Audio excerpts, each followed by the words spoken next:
Hello, everyone. Thank you for joining us again. I think this is week number 9 of our It Takes a Village episodes.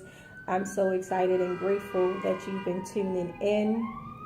And this week, by the way, I'm Dyon. I keep forgetting to introduce myself. I'm Dyon. This week, I'm joined by Adrienne.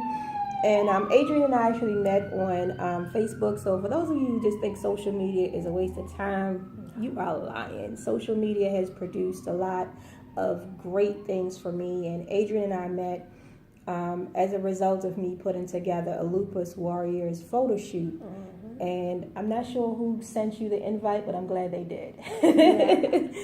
I think it came from our group. Okay. Lupus, You're Not Alone. Oh, okay. So that's where you saw it. Yes. Okay. So I think somebody reposted the invite, and because I kept asking people to share it, because I know I couldn't do it by myself. I was like, I'm just putting it out there. So I'm glad that we were able to connect. Right. Yeah. So tell us a little bit about you. When were you diagnosed with lupus, the wolf? I know, right? That wolf. Well, I was officially diagnosed in 2011. Okay. I had little symptoms of being sick. They will say that I'm anemic. I had a little cold. They said I had my migraines. Mm-hmm. I was suffering from migraines. Then my labors, every time I had a baby, it was preterm. So I was always high-risk pregnancies. Wow. Never knew why, but now I know. That's interesting. Yeah. And my biggest flare that had happened was in 2011. I gave birth to my daughter 6 to 7 weeks early. Wow. My water broke, so they kept me in the hospital for 3 days to develop her lungs. But at that time, I had a pain in my right leg, and they kept saying it was the baby nerve. Pushing on my nerve. Come to find out I had a blood clot. So what happened was it broke and it traveled to my lung.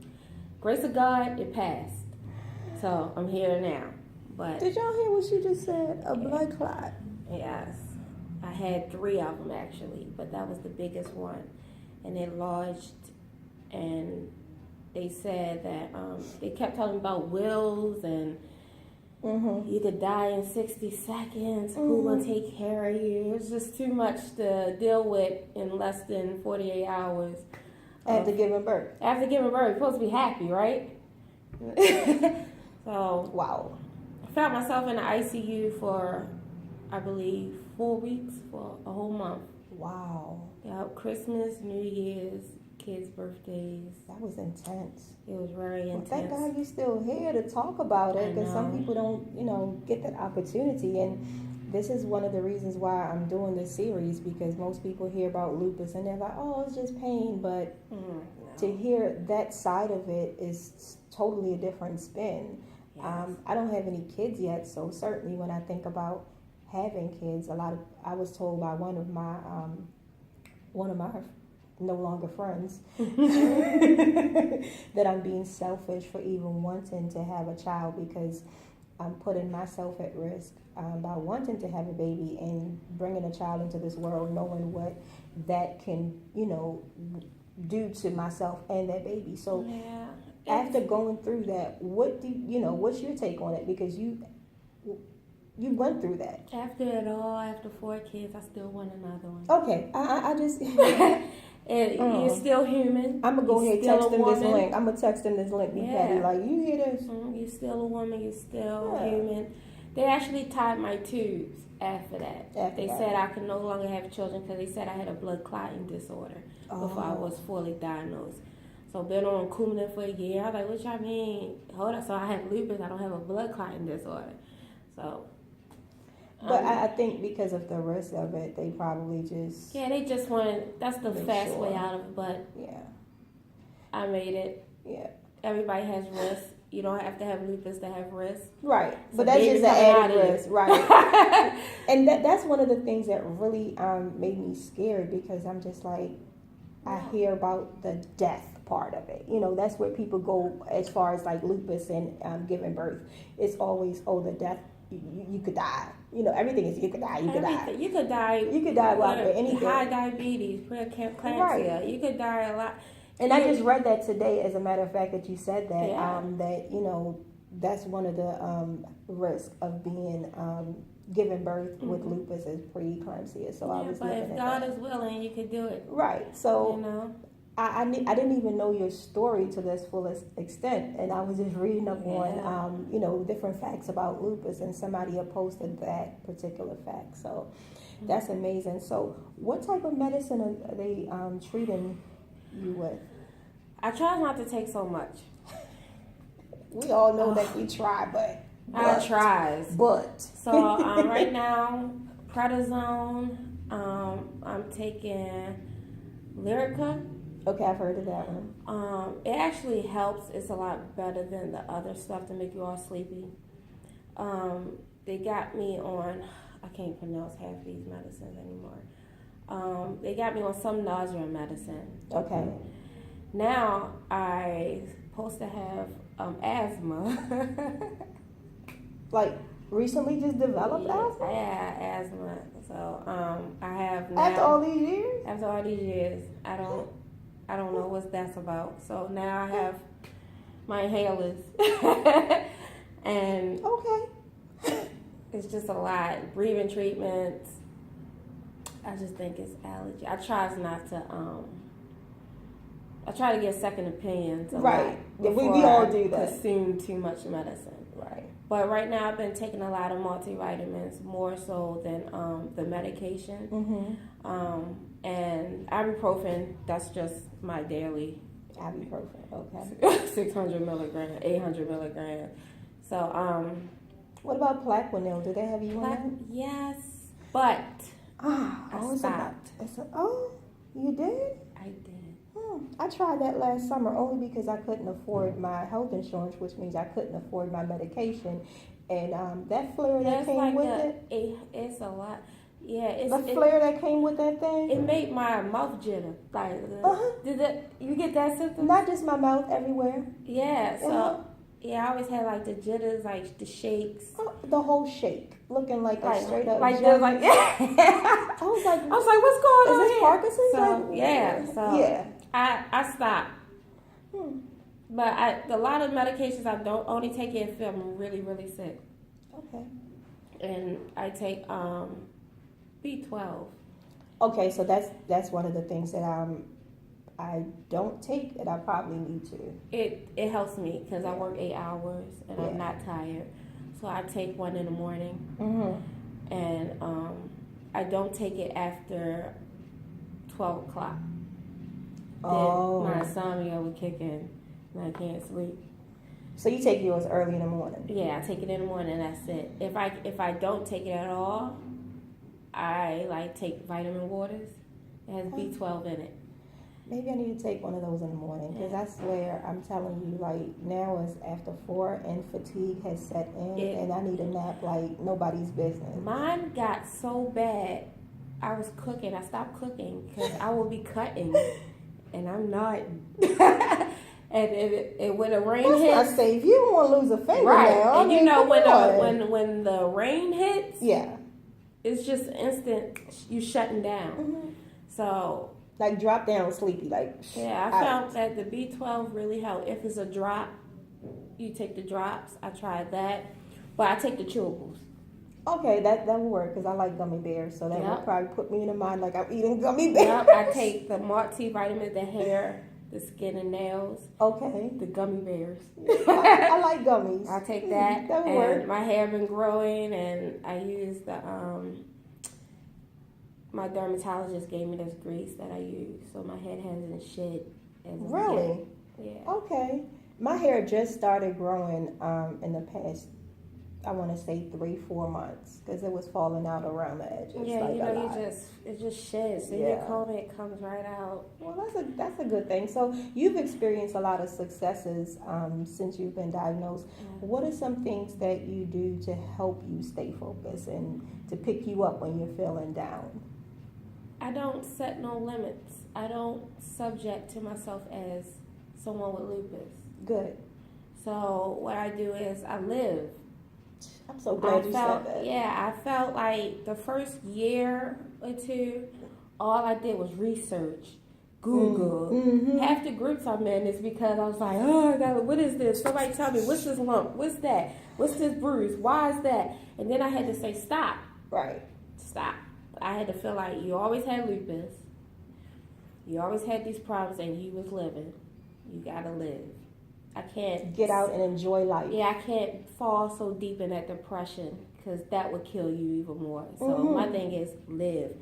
Get involved. Get into things. I hope y'all paying attention to that. Just people say, why you work 1, 2, 3 jobs? I say because I still can, and I'm not gonna stop. I'm not gonna do it. If something happened, I gotta figure that out. If something else happened, just figure it out. Sometimes I gotta slow down. I know that. Right. I know myself. When you know you have to slow down, you have to slow down. Your body will tell you. Your body going to tell you. If you don't listen, it gives you a little nudge. Mm-hmm. Right, hey, hold out, you pushing the limit. If you don't listen, it just smack the crap out you. You're like, all right. Yeah, it's just like a car. All right. You on E. Now, are you riding on close to E or are you riding on stupid E? Right.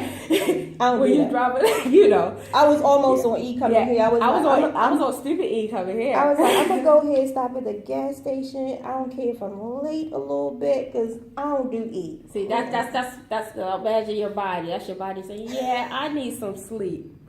I'm not going to push it no further. But some people just push it, and they can't push it no more. But that's a blessing that you're able to even look at the positive side, because I meet a lot of people with lupus and it's overtaken their mind to the point where I don't want to say it's no coming back, but it's so much work to be done that they're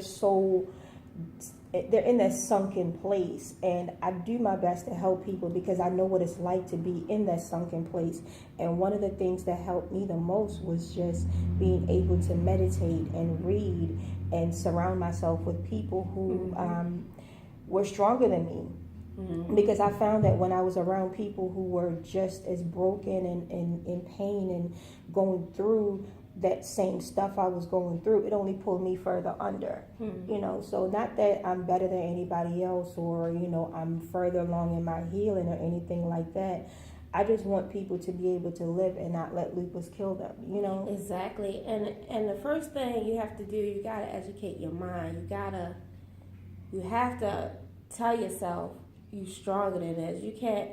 I always say, I have lupus don't have me. Right. You get what I'm saying? Right. So, like... Pump you up. Yeah, I got this. I'm in control of this. Right. It's not going to control me. It's not going to tell me where I work, how I work, and how long I work, what I can do. I know I can't stay in the sun long. Right. Call me at 5 o'clock. We're not going to make stupid decisions in the process. You know what I'm saying? I know what I can do. Right. So, I'm not going to subject myself. I just be a nightlife person. I come out at night. Right. And in the process of doing things, you will learn what works for you. Just like she was saying, she doesn't take all of the medicine. I mean, that works for her. Now, me getting off of Plaquenil, already know what happened last summer. I'm not trying to do that. I let the doctors wean me off. So everything is not for everybody, exactly. So you find out what works for you and you let it work for you. Mm-hmm. For the most part, a lot of times people will say, I've tried fruits and vegetables and it works for me. And then I hear people, I've heard people say, oh, that don't work for me. Y'all need to stop saying that and make people think that lupus has a cure. Everything doesn't work for everybody. And people are allergic to a lot of things. Exactly. And, I felt that I can't have kiwi. I can't have strawberries. Oh man. Right? And I love those too. So I would really garlic. feel bad. Do you know garlic flares us up? I know. And I put garlic and everything. So I did a research on that. I did a video on that actually. Yeah. Of the things that flares us up. Every time I make spaghetti, just a little. No. So. And if you have really bad migraines, you want to stay away from cheese as well. And I love mac and cheese. My mom makes me mac and cheese. She probably made some today. 10 different cheeses, and you wonder why you can't see that migraine is killing you. Cheese on the eggs, everything. So I try to remind myself, all right, you can't have this, and you can't have too much of it. You know do everything in moderation. Yeah, you know what I'm saying. Yeah. Don't overdo it. Now that the steroids and pump my weight up a little bit again, It's time to get back on the wagon. And that's another thing that that bothered me when they had me on prednisone, was that the steroids blew me up. I got up to 240 pounds while I was on it. But then it bothered my knees. So my knees would hurt so bad because I had so much weight on me.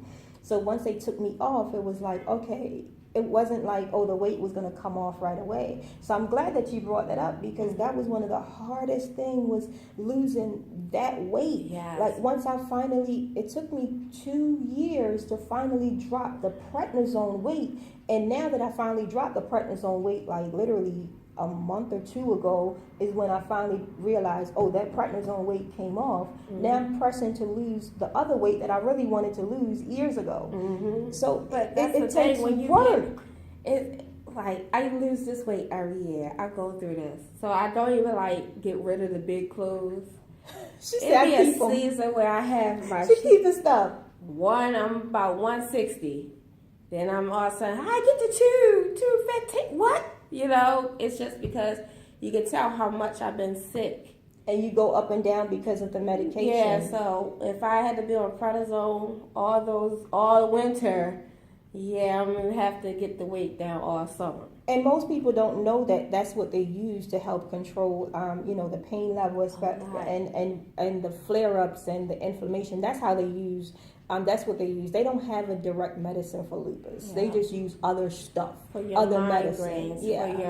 even for my asthma, they make me do that, and then it's just so much. Yeah, so so they use I'm one always gonna thing be on to this treat it. prednisone, huh? Even Plaquenil, that's not even a lupus drug, but they use that to treat lupus, to treat Sjogren's, and like a couple other autoimmune diseases. So, now that we figure out the medicine, what is one thing that you would say that lupus has taught you or made you realize as a result of that, now you can do that?